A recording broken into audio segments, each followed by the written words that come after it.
¿Qué tal si hablamos sobre movilidad humana? Sobre cómo las políticas en materia de inmigración impactan en la vida de quienes salimos a buscar una alternativa en otros países. Hablemos sobre las realidades de miles de nosotros, trabajadoras y trabajadores migrantes. Este lunes 8 de julio tenemos una cita a las 3 de la tarde, en una edición más de No hay trato con la trata, compromiso de todas y todos. Recuerda, una iniciativa de CHHA 1610 AM y el Mary Ward Center. Si el problema atraviesa fronteras, las estrategias para enfrentarlo también deben hacerlo. Unidos en una misión de prevención, te damos la bienvenida a No hay trato con la trata, compromiso de todas y todos. Tu programa aliado en la lucha contra la trata de personas.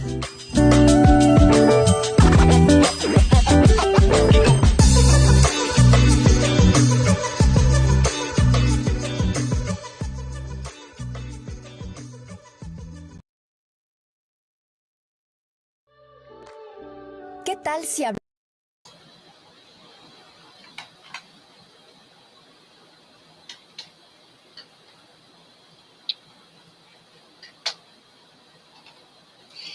La migración es una realidad y una fuerza positiva. Fomenta el intercambio de conocimientos e ideas y contribuye al crecimiento económico. Permite a millones de personas buscar oportunidades y mejorar su vida. Estas palabras, que no son mías, sino robadas del secretario general de Naciones Unidas, Antonio Guterres, nos parecerían y nos parecen realmente pertinentes para introducir el tema que tenemos hoy para ustedes, queridas amigas y amigos de nuestra audiencia.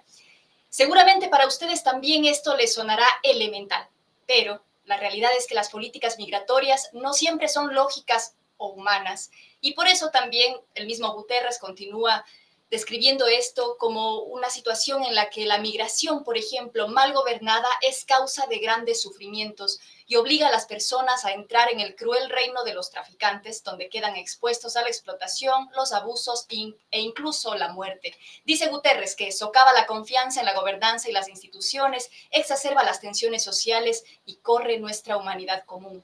Y es por eso que hoy, en la 6ª edición de No hay trato con la trata, compromiso de todas y todos, trataremos de, bajo esta reflexión, tratar de darle respuestas a la pregunta de qué alternativas tienen las y los migrantes irregulares para poder lograr un reconocimiento como residentes trabajadores, como contribuyentes de los distintos países donde nos encontramos. Como siempre, les recuerdo que este programa es una iniciativa de CHHA 1610 AM y el Mary Ward Center, ambas instituciones radicadas en la ciudad de Toronto. Este programa también es codirigido por Eva Rodríguez, quien es responsable de la estrategia de prevención y educación en contra de la trata de personas desde el Mary Ward Center, y a quien le damos la bienvenida y saludamos en este momento. Eva, ¿qué tal? ¿Cómo estás? Daniela, buenas tardes para ti y para toda la audiencia. Muy feliz, muy contenta de estar aquí nuevamente, esperando a nuestros invitados que están un poquito lejos, pero que ya vendrán. Están lejos de manera física, pero por supuesto aquí con nosotros, ya es a la espera de que demos inicio a este programa, Eva, que por cierto siempre es una alegría porque no solamente se queda en los límites de Canadá, sino que gracias a las radios aliadas puede extenderse por toda Latinoamérica e incluso puede extender y romper esos límites del continente. Por eso agradecemos la difusión y el compromiso que tiene con este programa la Asociación Mundial de Radios Comunitarias América Latina y el Caribe. También agradecemos a Radio Internacional Estéreo 105.9 FM en Colombia, que nos está transmitiendo en este momento en vivo desde la frontera Ecuador con Colombia. También a Radio UDG, que es la radio universitaria de Guadalajara, y a Radio Progreso en Honduras, con quien tenemos una cariñosa relación también y que tenemos cosas en común que nos unen. Y hay también instituciones a quien agradecer, Eva. Sí. Como siempre, este año nos acompaña la Diócesis de Montreal, el programa de refugiados, migrantes y buscadores de asilo, Alessandra Santopadre, que hoy no se conecta en vivo como lo ha hecho estas 6 emisiones de 2024, pero nos ha dejado un mensaje, ella está viajando. También desde España, las Loredo Sisters IBBN nos acompañan con una entrevista que hacen a una experta del movimiento por un mundo más justo. Y nuestros invitados desde la Pastoral Social de Movilidad Humana de la Conferencia Episcopal Panameña. Y a Migrar, un amigo de la casa que nos ha acompañado en 2 ocasiones anteriores, ¿no? El 2022 y 2023. Una persona con muchísimo conocimiento que nos aporta. Dejé de escucharte, Eva. Hola, Daniela. Ahí estás otra vez. Carajo, perdón. Y hablaba al final de Amigrar, un amigo de la casa que nos ha acompañado en emisiones anteriores y que siempre nos aporta elementos muy importantes para el análisis, para la reflexión, para una mejor comprensión de este tema, ¿no? Refugio, migración, trabajadores migrantes, derechos de migrantes, procedimientos para migrar, etcétera. Así es, Eva, gracias. Gracias por darnos este adelantito de toda la riqueza de los invitados que nos van a acompañar hoy. ¿Qué te parece, Eva, si le damos la bienvenida a nuestro primer invitado? Ya está aquí con nosotros Jorge Luis Ayala, de la Pastoral de Movilidad Humana, el Consejo Pastoral Social de Panamá, con quien vamos a hablar sobre las realidades migratorias en Panamá y en el tapón del Darién. ¿Qué tal, Jorge Luis? Muchísimas gracias por aceptar la invitación. Hola, muy buenas tardes, mucho gusto, muy agradecido por la invitación, Daniela, Eva y a todos los radioescuchas, principalmente en Toronto y a través de la tecnología de hoy en día, pues a quienes nos escuchen alrededor del mundo, ¿no? Así es. Y gracias también a nuestra amiga Alessandra, ¿no? Que fue nuestro contacto con Jorge. Hacen un trabajo muy fuerte y muy coordinado esta diócesis de Montreal con Panamá y con distintas diócesis conectando y tratando de hacer un trabajo más ligado, más sostenido para las personas que están migrando. Así es. Pues Jorge, vamos directo, como dicen aquí, a donde cuecen las habas y queremos preguntarte tu opinión en ese trabajo cercano que tiene con la zona del tapón del Darién, la migración en Panamá. Desde su perspectiva, ¿cuál es esa realidad migratoria en la zona?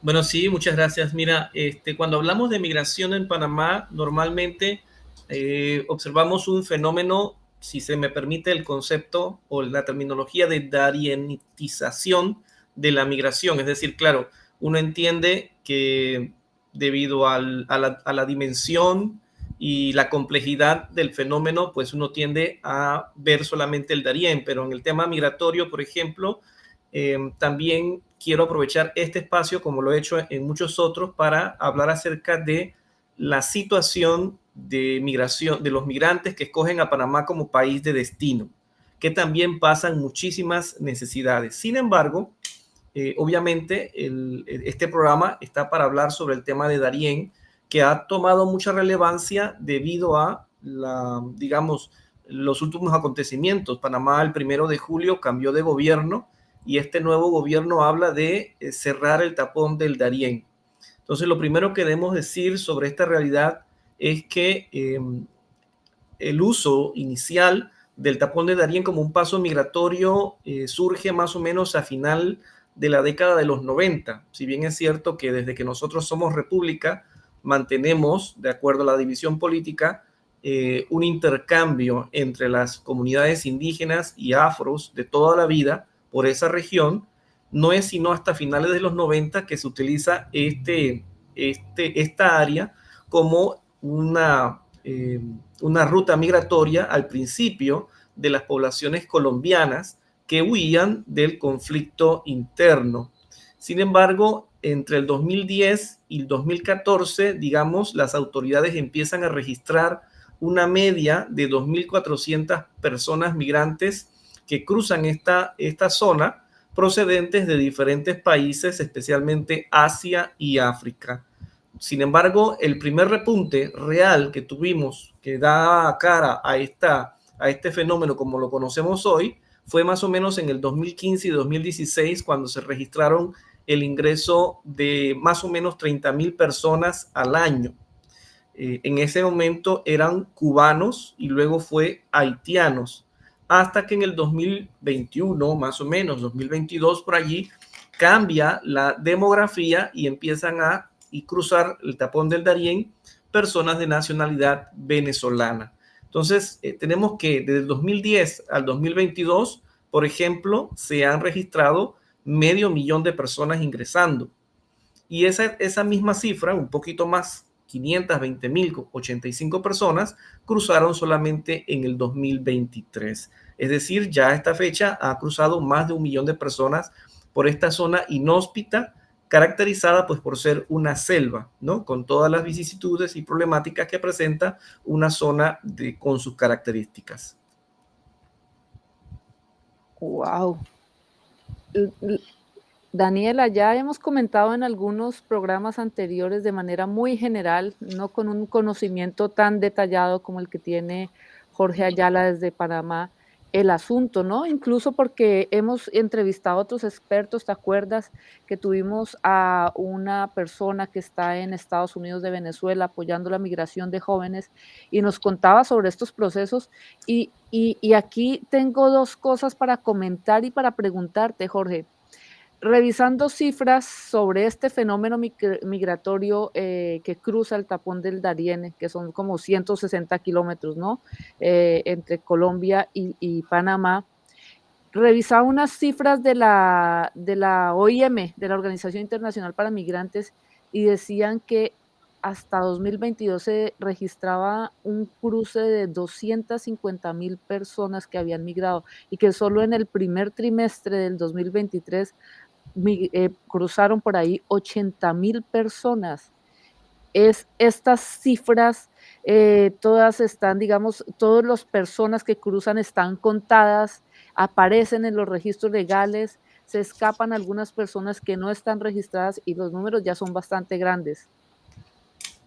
Sí, la ventaja es que Panamá, digamos, se ha tomado muy en serio el tema de los registros.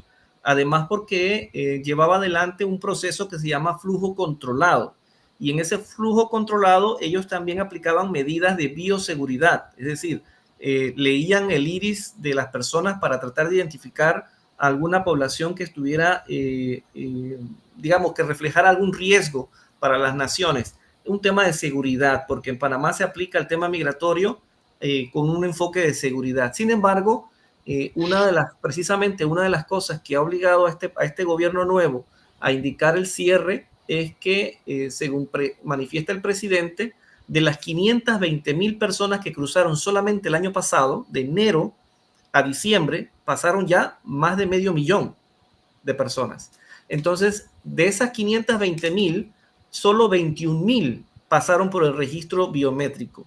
¿Por qué? Porque ya la magnitud, la cantidad de personas que está pasando diariamente no permite que se haga todo el proceso del flujo controlado como se debiera.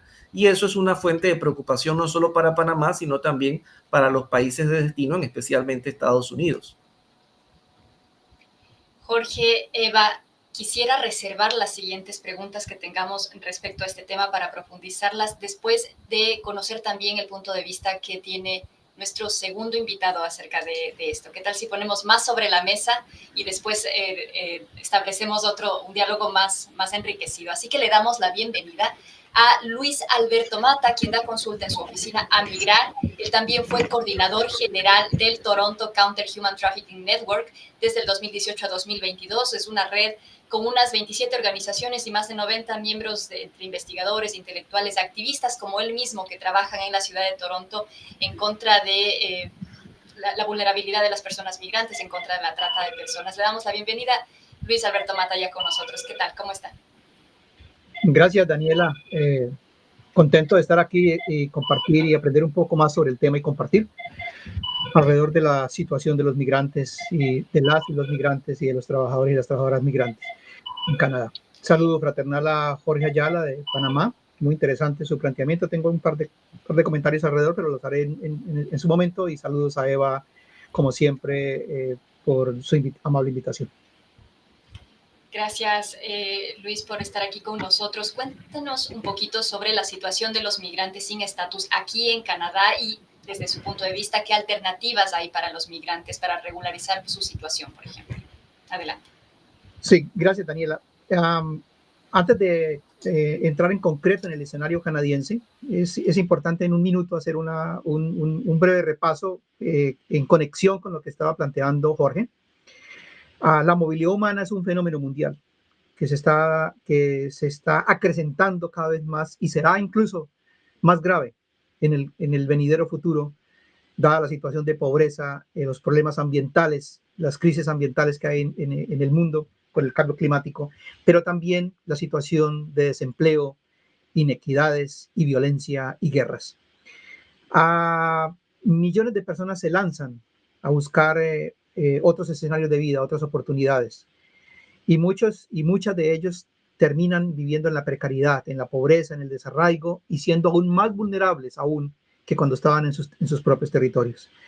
Todo esto es parte del neoliberalismo, que es una forma, un modelo de desarrollo que disparó la explotación y las inequidades, parte pues de todo este proceso del capitalismo actual y que ha traído un afán desmedido de ganancia, que se refleja en casi todos los lugares del mundo donde hay producción. Y ahí entran a jugar los traficantes de seres humanos, que juegan muy bien con esa necesidad. Por ejemplo, la ausencia de mano de obra en Canadá. Para poner un ejemplo, para no mencionar otros países, incluso como Estados Unidos, Europa. A medida que se urbaniza y se desarrollan los países del llamado primer mundo, los sectores rurales se quedan sin suficiente mano de obra. Y a medida que avanza la educación, que la gente se educa más y que tiene otros paradigmas en su vida, ya no quieren asumir ciertos trabajos. Entonces todo lo que tiene que ver con limpieza, con el trabajo rural de producción agrícola, el trabajo de construcción, lo de servicios, de cuidar a los ancianos, etcétera, etcétera. Solamente para mencionar algunas actividades, destacar algunas de ellas, cada vez se requieren más y más y más trabajadores y trabajadoras extranjeros porque los locales no asumen esas labores. Entonces, la explotación laboral comienza a presentarse en la medida en que hay leyes que regulan esa migración, pero la regulan, yo diría, bastante mal y en forma precaria. Por ejemplo, en Canadá, ciertas leyes crean un estado precario de no acceso suficiente a servicios, de no acceso suficiente a información, de no acceso suficiente a salud y apoyo en servicios sociales a los y las trabajadoras migrantes. Entonces, entre más aislados están en el sistema, entre más, digamos, asumen su labor de manera precaria, con horarios extenuantes, con limitaciones en los beneficios de sus derechos sociales y derechos humanos y laborales, esas personas entran en angustia y muchas veces se someten a situaciones aún peores de las establecidas en los contratos de trabajo, que ya de por sí tienen inequidades y son injustos en muchas ocasiones, y en ocasiones, por no perder la oportunidad de trabajar, aceptan diversas clases de abusos que van más allá, digamos, de las cuestiones laborales, inclusive de discriminación, de humillaciones y otro tipo de situaciones que vulneran los derechos humanos. Y aparte de esto, hay un segmento significativo de seres humanos que se han quedado sin estatus migratorio. En Canadá, por lo menos, se habla ya oficialmente, el gobierno comienza a decir que por lo menos más allá de 500,000 de personas están viviendo underground, viviendo en situación de no tener documentos.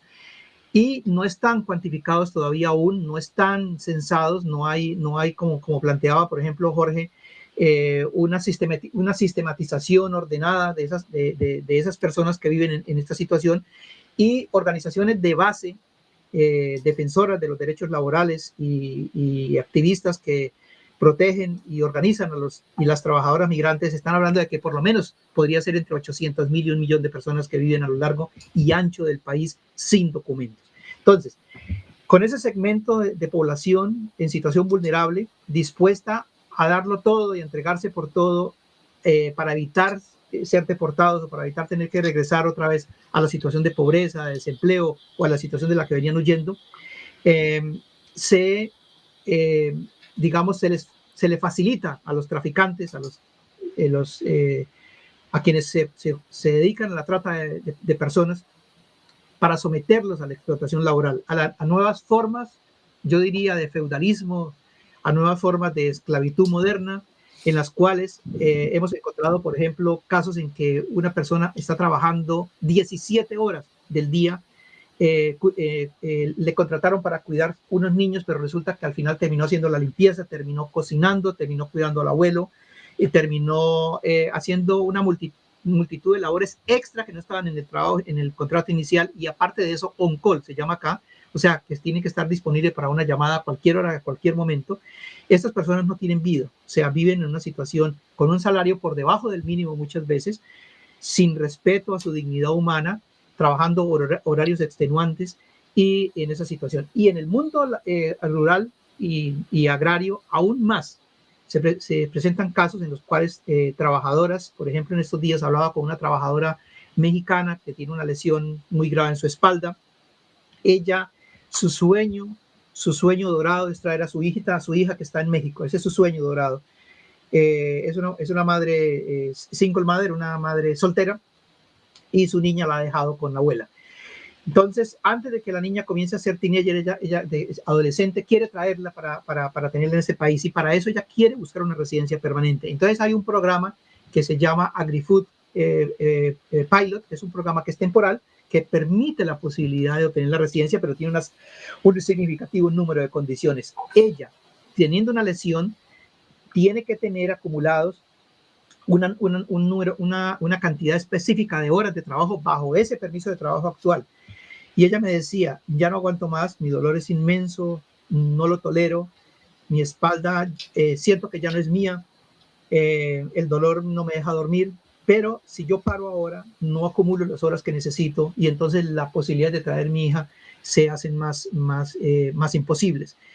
Incluso mi empleador está inconforme porque yo me he quejado en algunas ocasiones porque tengo fiebre, no resisto, etcétera, etcétera. ¿Qué hacer?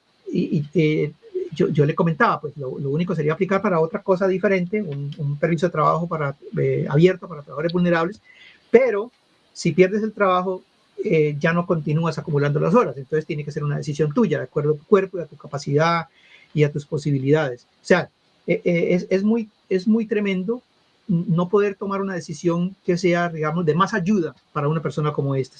Ella personalmente está tomando la decisión que va a hacer, pero eso es para colocar solamente un ejemplo. Hay muchos otros más y no quiero quitarle todo el tiempo y escuchar más de los comentarios que estaba haciendo tan interesantes ustedes para la introducción del programa y de Jorge Ayala, pero sí quería antes de ir hasta allá un comentario respecto a lo del Darién.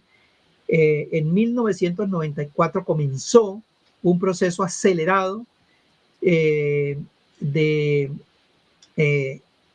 control de las bandas paramilitares y de los grupos narcotraficantes de la región del Urabá, antioqueño, chocoano y Córdoba, cordobés, que es toda esta sección que va del Pacífico al Atlántico en la región del Urabá, que incluye la zona del Darién.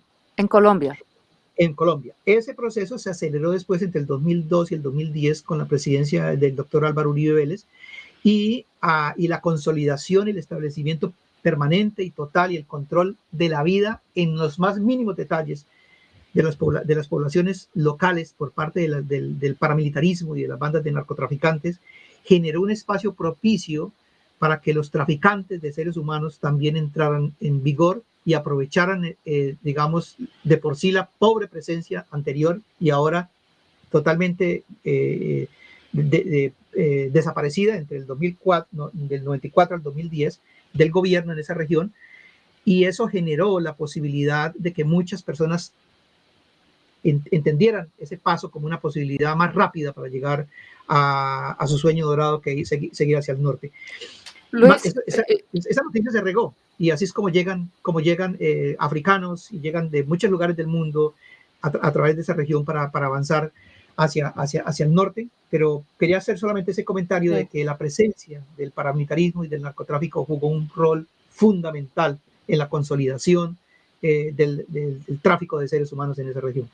Se transformaron también, tenemos que decir, ¿no? Esos grupos criminales se transformaron en traficantes de personas porque no es que hayan llegado de otros lugares, sino los que estaban ahí establecidos transformaron su modus operandi y encontraron en el tráfico de personas una fuente de control, de ingresos y de apoyo a la ilegalidad. Personas, armas, drogas, porque todo se mueve por esa zona, ¿cierto, Jorge? Y quisiera preguntarte, aquí Luis nos ha brindado un panorama del que hablamos constantemente cada mes, casos nuevos que surgen. Hemos tenido personas que han contado su propia experiencia, pero ¿qué escuchas tú, Jorge, en Panamá? ¿Cuáles son las razones que las personas te cuentan? ¿Por qué vienen? ¿Por qué quieren cruzar el borde, ese tapón del Darién, la región de Centroamérica? ¿Por qué quieren venir hacia Norteamérica? Bueno, no quiero ser repetitivo, pues ya Luis ha hecho, digamos, un esbozo de varias de las razones por las cuales las personas están cruzando.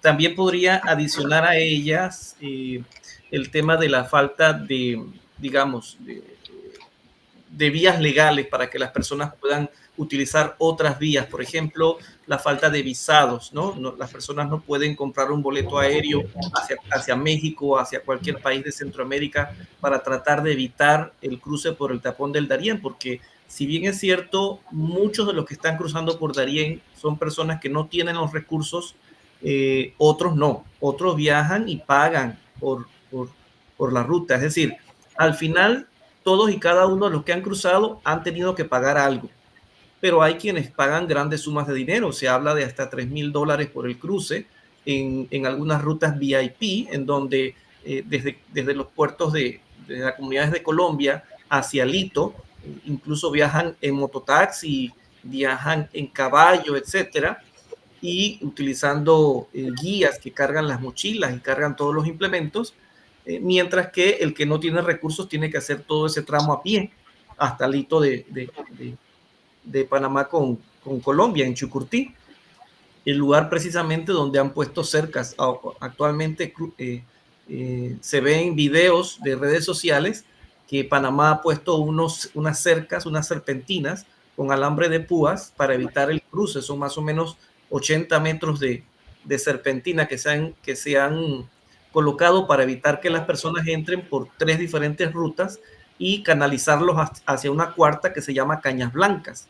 Entonces, las personas que no tienen dinero utilizan las rutas más largas, más peligrosas, pero menos costosas porque lo hacen por propia cuenta y no utilizan guías, ¿no? Lo que llaman ellos guías. Entonces, yo creo que la principal razón por la cual la gente usa la ruta del Darién es precisamente porque se tienen dificultades para conseguir los visados para México y países de Centroamérica, ¿no? Pues carecen de vías o alternativas para poder llegar a Norteamérica. Y por supuesto, todos estos factores sociales y económicos, incluso también temas de protección, porque para nadie es desconocido, pues que también hay situaciones en algunos países en donde hay persecución política hacia las personas que están saliendo. Entonces tenemos migrantes económicos, pero también tenemos personas con necesidad de protección internacional cruzando por la selva del Darién. Jorge, incluso nosotros mencionábamos en otro programa otra cifra que es de la Comisión Internacional de Personas Perdidas, sí que se buscan personas perdidas, extraviadas, desaparecidas. Y Sí. decía que entre 2014 y el 2023, 9.283 personas fueron perdidas cruzando desde Suramérica hasta Norteamérica. Y de esas se contaban 418 eran niños y niñas menores de edad. Ahora la pregunta que también nos hacíamos en ese momento cuando mencionábamos estas cifras es, todas las personas están registradas, ¿no? Tanto en el paso como en las desapariciones, como en las que pasa, en las otras violaciones de derechos humanos a las que se someten estas personas, porque estamos hablando de pasos no legales, de grupos ilegales, de personas que salen por su cuenta, que están migrando desde distintas latitudes, no solo América Latina. Tú confirmas información que recibamos de Asia y África, desde Cuba y desde Haití bajando a Sudamérica, para entender que es algo que como que no tiene lógica cuando uno conoce el mapa y dice, pero están aquí más cerquita, ¿por qué se van hasta abajo? Pero son cómo funciona la criminalidad, ¿no? Es, es realmente preocupante esta situación. Y la pregunta que tenemos para este programa, volviendo a confirmar estos elementos de riesgo, de ilegalidad, pero también el hecho de que las personas logran llegar aquí, logran establecerse en estos países y siguen teniendo una situación de precariedad, de no reconocimiento, de no estatus, de no reconocimiento como migrantes, de no reconocimiento como trabajadores, pero viven acá, trabajan acá, estudian acá, compran todos los días, pagan impuestos. ¿Qué pasa con estas personas que, como dicen en América Latina, como decimos, logran coronar y continúan en estos procesos de ilegalidad, de no reconocimiento? ¿Qué alternativas tenemos por acá, Luis Alberto Mata? Mira, justamente Jorge acaba de tocar un tema que es muy importante y lo abordó tangencialmente, que es el tema de las leyes migratorias. No existen, yo creo que como lo plantea es excelente, no existen visados. Y yo diría que cuando se diseñan las leyes inmigratorias, en muchas ocasiones no se hacen consultando la realidad. No se hacen consultando la realidad. Y eso hace que generen aún más precariedad en muchas ocasiones. Voy a poner un ejemplo como uno de los que sucedieron, digamos, en los tiempos recientes. Ustedes recuerdan que esta familia de la India, que se hizo tristemente conocida a nivel internacional, Yadis Patel y su esposa y sus dos hijos de 11 y 13 añitos, que murieron congelados en las llanuras de Manitoba. A ellos se les niega la posibilidad, ya están aquí, ya los niños están en la escuela, ya está incorporado a un trabajo. ¿Por qué no darle la residencia permanente o permitirle un camino por la residencia permanente? ¿Por qué una familia que trae tantos beneficios a Norteamérica, sea a Estados Unidos, a Canadá, que trae todo un morral de sueños, trae sus skills, trae sus hijos pequeños, y ellos aún están con vida laboral útil de 39 y 37 años tenían ellos? ¿Por qué no ofrecerles un camino hacia la residencia permanente?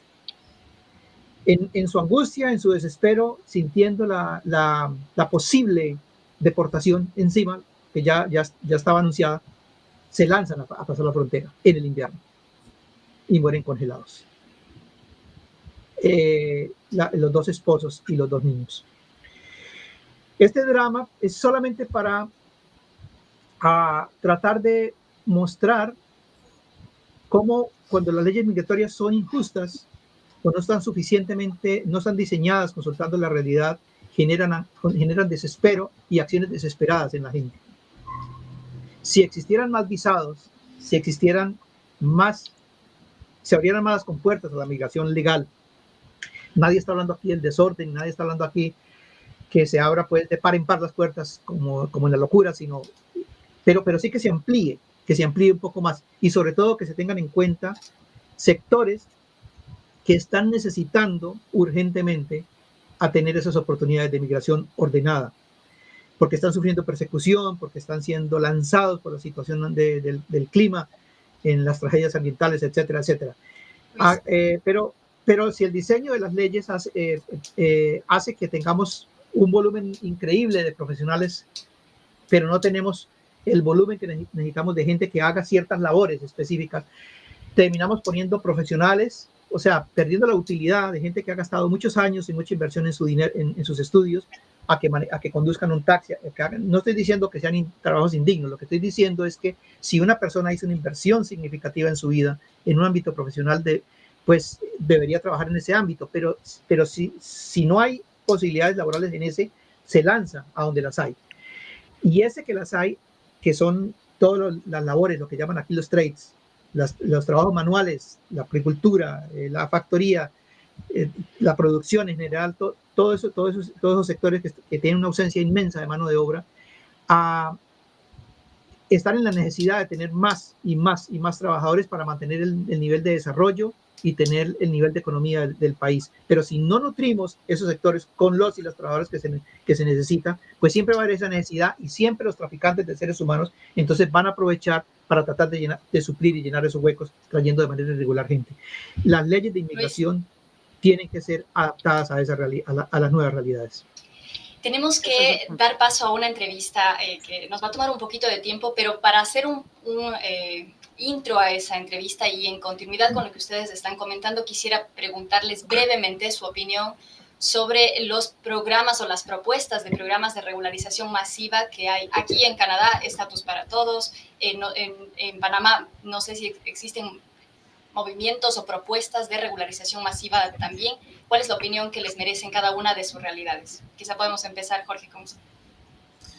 Gracias. En Panamá, lamentablemente, no existen programas destinados a la regularización de las personas que ingresan por Darién.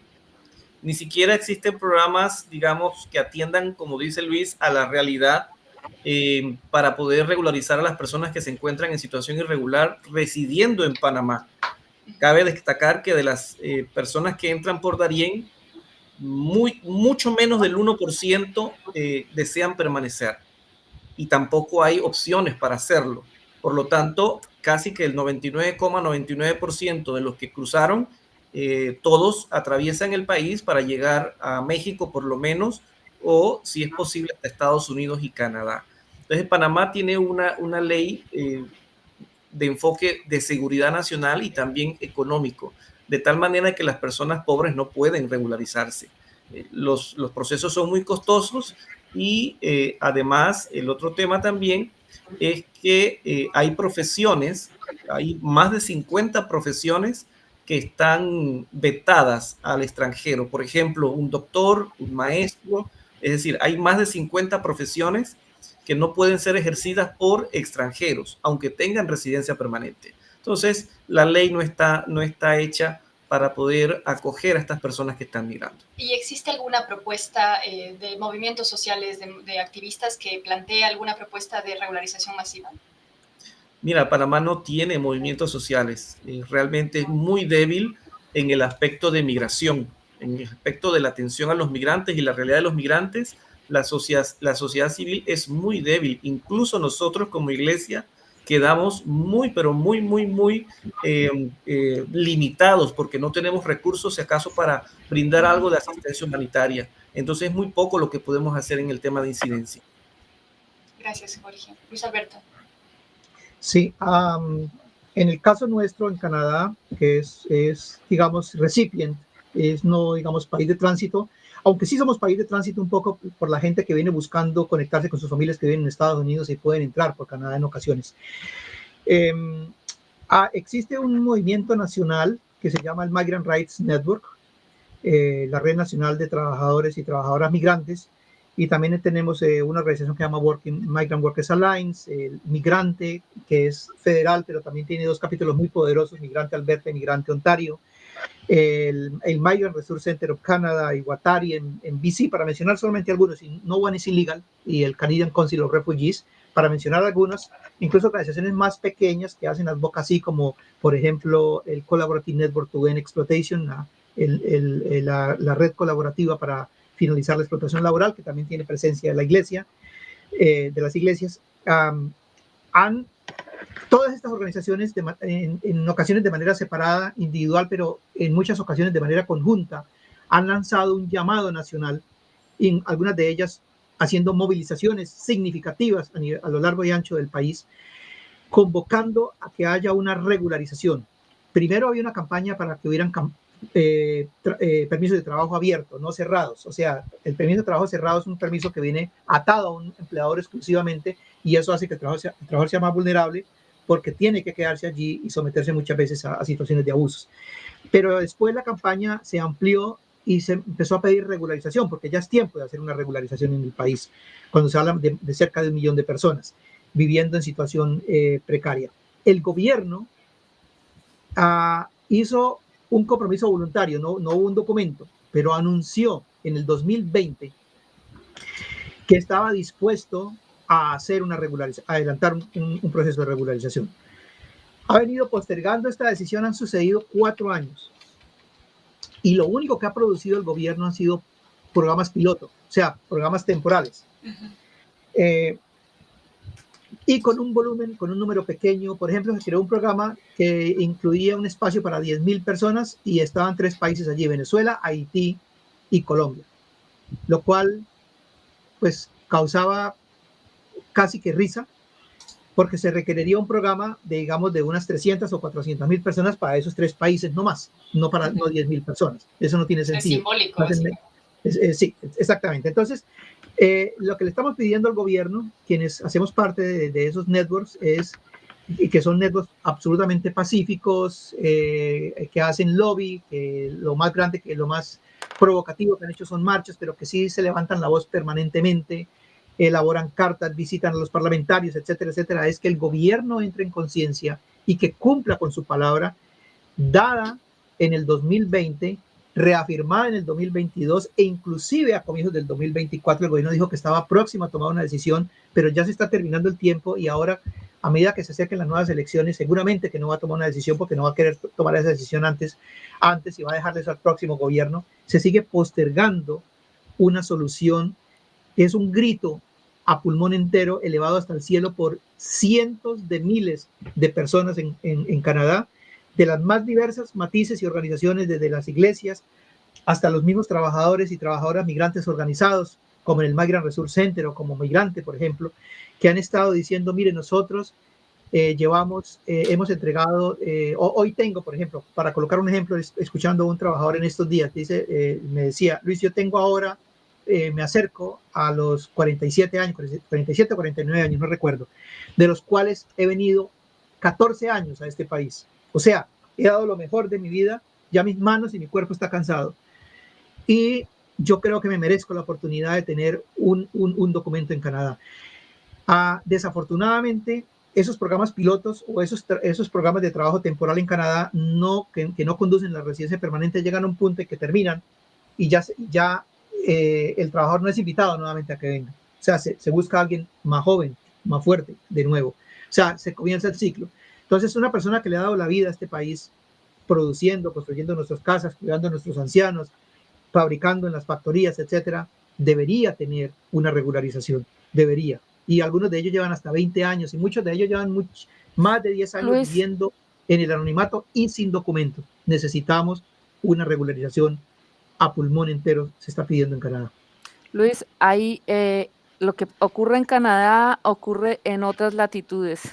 Y son varios los países en el mundo que están recibiendo mano de obra de trabajadores migrantes que se benefician de los trabajadores migrantes temporales, de incluso personas que han quedado en esos países trabajando y produciendo en esos países sin tener estatus. Y tenemos una entrevista, lo anunciábamos al comienzo desde España, con el movimiento, con una experta del movimiento por un mundo más justo, que ante también el Parlamento español han promovido esta reforma gubernamental para reconocer el estatus de trabajadores que llevan mucho tiempo en España trabajando en trabajos legales, pero por la condición de no estatus considerados en ilegalidad, pero haciendo trabajos legales como ocurre aquí, trabajando con empresas legales, pero en condiciones de ilegalidad por cómo funcionan las políticas, ¿no?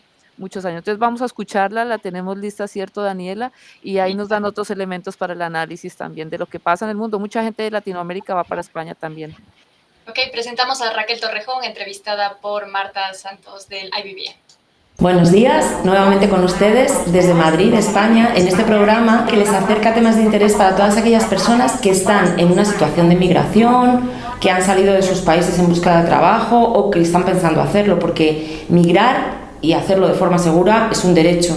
pero actualmente existen rutas migratorias irregulares que no son seguras para los migrantes y les sitúan en un contexto extremo de vulnerabilidad, donde pueden sufrir todo tipo de abusos, incumplimiento de sus derechos, entre ellos el tráfico de personas y la trata con fines de explotación. Como ya hemos nombrado en programas anteriores, el Estado español tiene actualmente una ley de extranjería que dificulta la regularización administrativa de los migrantes y, por tanto, les alarga y amplía esta situación de vulnerabilidad por mucho tiempo. Hace unos años surgió una iniciativa popular en España que quiere cambiar esta situación, proponiendo una regularización masiva de las personas migrantes que se encuentran actualmente en nuestro país. Hoy tenemos con nosotros a Raquel Torrejón, del Partido por un Mundo Más Justo, con la que vamos a dialogar sobre este tema. Buenos días, Raquel. Buenas. En primer lugar, por favor, ¿podrías explicarnos en qué consiste una ILP y desde dónde, qué organizaciones propusieron poner en marcha esta ILP en concreto? Pues sí, mira, una ILP significa Iniciativa Legislativa Popular. Una iniciativa legislativa popular es el único mecanismo que tenemos en España, a través de la Constitución española, como población para llevar leyes al Congreso de los Diputados. El resto del año, de la legislatura, los únicos que proponen leyes son los partidos que han sido elegidos en el Congreso, y lo único es que no es muy fácil, porque nos piden que tengamos 500.000 firmas de personas que sean nacionalizadas españolas y mayores de 18 años, es decir, personas que podrían ser votantes en el país. Esta iniciativa legislativa popular de la que estamos hablando es para una regularización extraordinaria de personas extranjeras. En España ha habido varias ILPs, pero ninguna tenía que ver con la regularización extraordinaria de personas migrantes. Lo que sí ha habido es varias regularizaciones, pero propuestas por los gobiernos correspondientes y de diferentes colores. Ha habido propuestas por el PP, propuestas por el PSOE. ¿Cómo surgió esta iniciativa legislativa popular? Pues una persona afiliada y militante del Partido por un Mundo Más Justo, que se llama Agustín Endur, de Senegal. Está ya regularizado en España, precisamente por una de esas regularizaciones extraordinarias, en concreto una del gobierno de Aznar, y él lo pasó tan mal cuando llegó y fue tan dura su experiencia que después vio la gran diferencia que hay cuando ya tienes papeles, cuando ya estás regularizado, y dijo: esto hay que conseguir que más gente lo tenga, porque llegó un punto en que en España llevaban muchos años sin hacer ninguna regularización. Entonces, bueno, pues él insistiendo consiguió que el partido nos pusiéramos a ello, y entonces lo que se hizo es crear una comisión promotora con 6 asociaciones, que son Redes, que es donde estáis vosotras también, Fundación para la Ciudadanía Global, Regularización Ya, Por Causa, Alianza para la Solidaridad y luego el Partido por un Mundo Más Justo. Pues ellos empezaron un poco a ver qué redacción se proponía para la ILP, empezar a buscar cómo movilizar a la gente para conseguir esas 500.000 firmas, que se dice rápido pero es muy difícil, te dan un año además para conseguirlo, bueno, normalmente 9 meses, pero como hubo el COVID por ahí entre medias, nos dieron de plazo 3 meses más y por eso un año para recoger firmas.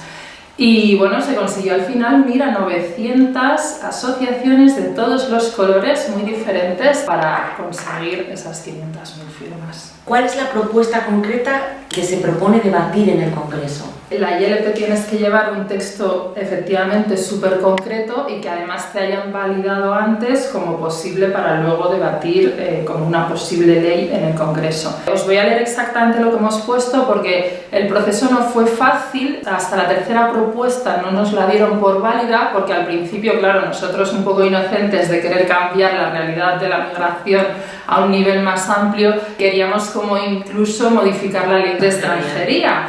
Pero eso es una ley orgánica y una iniciativa legislativa popular no puede tocar ese tipo de leyes. Entonces lo único que podíamos al final es fijarnos en cómo se hicieron otras anteriores, aunque no fueran la ideal, y solo se podía tocar la disposición transitoria final.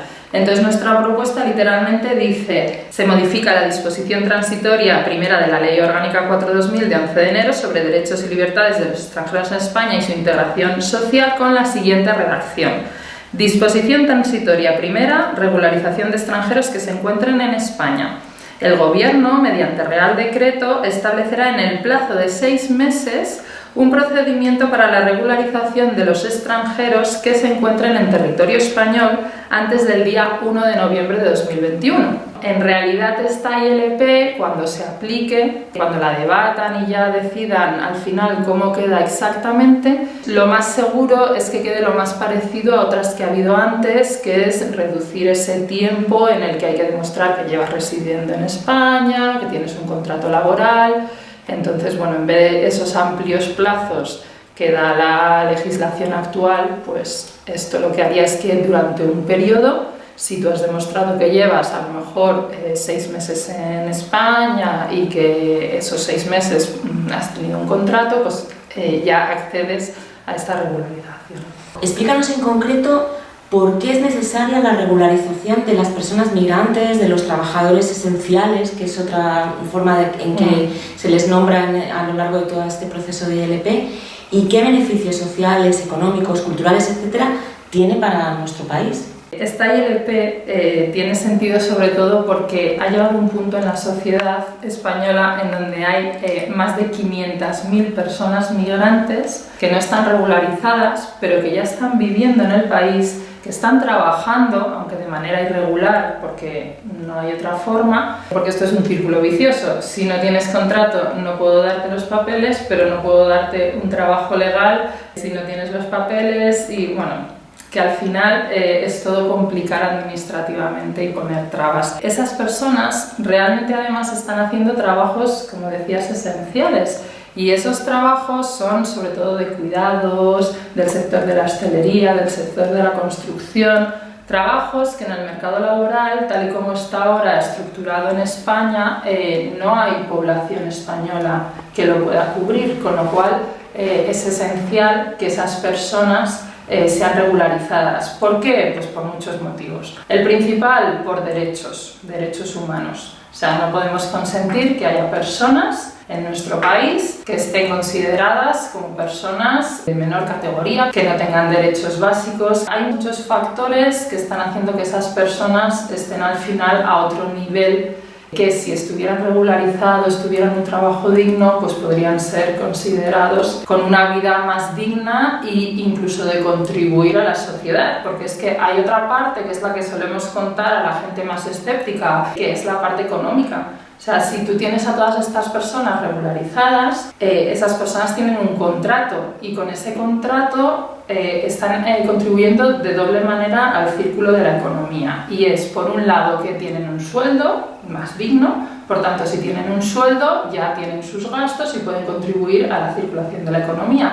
Y por otro lado, pagan su seguridad social, sus impuestos y por tanto también contribuyen a que haya más servicios y mejores dentro del país. ¿Qué es lo que pasa también si no están regularizados? Que tenemos mucha población viviendo en el país, pero que no se contempla en los presupuestos, en la gestión de los recursos públicos, no está dimensionado todo lo público para el número de personas reales que los necesitan. Tenemos también el factor demográfico, o sea, España y Europa en general y todos los países occidentales están con un envejecimiento muy grande. En España estamos acusándolo sobre todo también en la parte económica porque la seguridad social no se mantiene y no se van a poder pagar luego las pensiones. Entonces, todo es positivo al final porque todo está sirviendo para que el país vaya mejor. Yo digo siempre también contribuiría una regularización a la paz social porque al final lo que tienes es personas de una multiculturalidad increíble conviviendo en un mismo país, todos trabajando por el mismo bien común y por tanto la regularización al final tiene que ser algo positivo, algo que se haga y algo que todo gobierno pues tenga que realizar porque es si no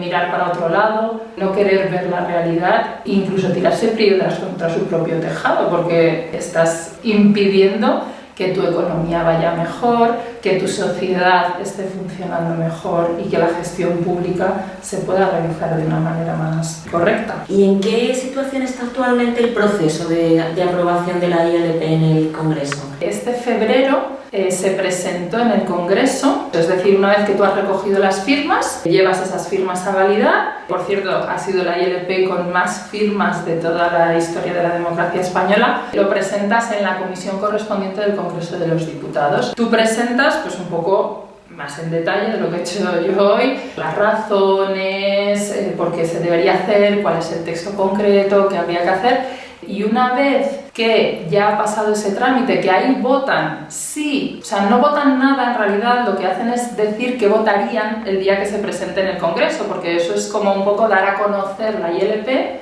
a los políticos, porque ellos no tienen por qué estar al tanto. Y luego ya sí que ha habido un día en marzo que hemos ido al Congreso de los Diputados, y ahí en el Congreso de los Diputados, en sesión plenaria con todos los diputados, que en España son 350, se hizo una votación para admitirla a trámite. Entonces ahí cada partido exponía si estaría a favor o no de pasar a trámite la ILP. Entonces al final se votó que sí, la verdad es que fue una alegría enorme, porque consiguieron 310 de 350 votos, solo hubo un partido que estuvo en contra, y lo que pasa es que ahora estamos en el proceso en que se va a tramitar la ley, pero todavía no tenemos fecha de cuándo los partidos van a proponer sus enmiendas, y se va a debatir en el Congreso ya para que quede sobre papel la ley concreta con las enmiendas concretas. Y luego, una vez que los partidos ya hayan propuesto sus enmiendas, pues ya la votarán y ya la ILP que salga. Pero el Gobierno es quien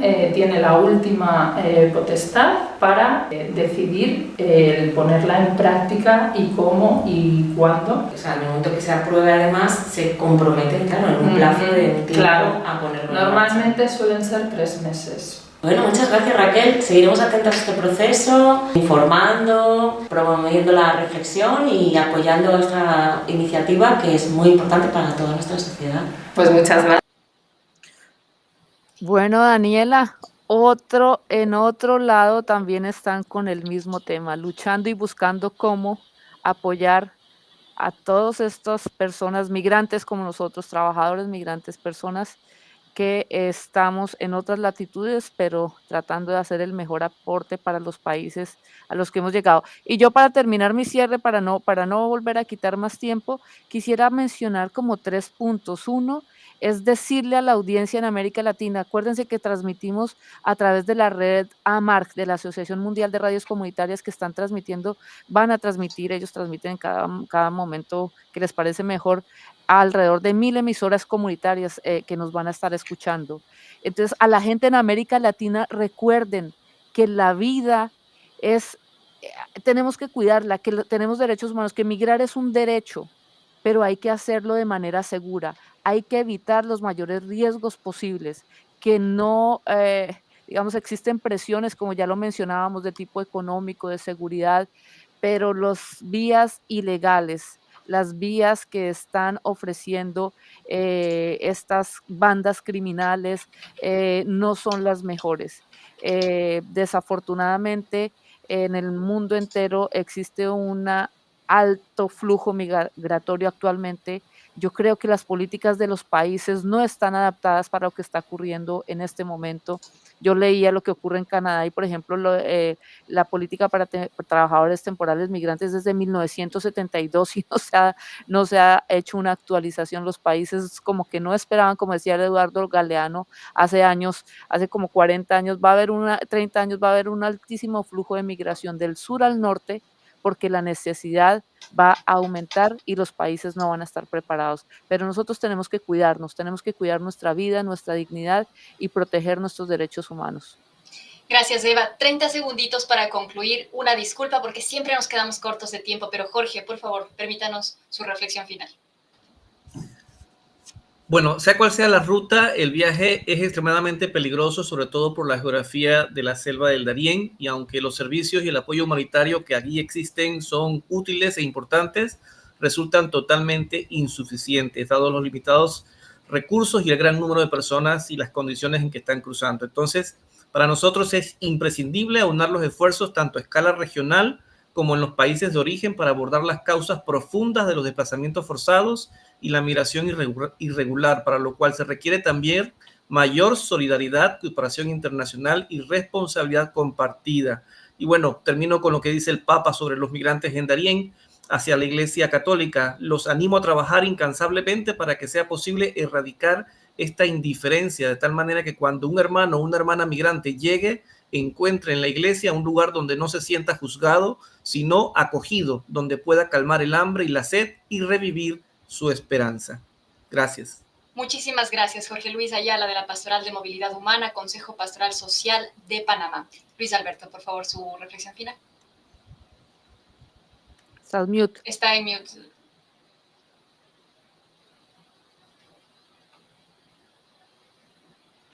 Perdón. Adelante. A cualquier solución o decisión que se tome para abordar esta problemática tiene que ser desde una perspectiva de justicia social. No podemos seguir repitiendo movimientos como el que se hizo en Canadá, por ejemplo. Quisiéramos que lo mismo que se hizo para Ucrania, para los migrantes y los refugiados de Ucrania, se hiciera para Sudán, para Palestina, para Haití, por ejemplo. Entonces sería un poco más justo. Y segundo, para continuar el llamado que hace Jorge Ayala desde Panamá, tenemos que abordar las razones por las cuales se está produciendo esta migración masiva y este flujo de migrantes y refugiados. Yo le agregaría, necesitamos un mundo más multipolar, un mundo que aborde los conflictos y los apague en vez de incrementarlos e incendiarlos aún más, y asumir con seriedad y con justicia los problemas ambientales, las tragedias ambientales, el problema del cambio climático. Entonces la solución tiene que estar allá y acá de manera equilibrada desde una perspectiva de justicia social. Luis Alberto Mata, desde su oficina de Amigrar, quien además es un activista intelectual, investigador que trabaja en la ciudad de Toronto para evitar muchos crímenes para los migrantes vulnerables, como también la trata de personas. Gracias a Jorge Ayala, Luis Alberto Mata. Eva, como siempre es un gusto platicar contigo, porque CHHA 1610 AM y el Mary Ward Center tienen esta iniciativa desde Canadá, pero es transmitida gracias al apoyo y al compromiso de la Asociación Mundial de Radios Comunitarias, América Latina y el Caribe. También a Radio Internacional Estéreo, un caluroso y especial abrazo porque nos están transmitiendo en vivo en Colombia. También a Radio UDG, Radio Universitaria de Guadalajara, y a Radio Progreso desde Honduras. Un abrazo y esperamos que esta sea nada más el inicio de una larga y extendida plática requerida para poder hablar sobre movilidad humana. Que tengan un muy buen día. Nos vemos en un mes en la 7ª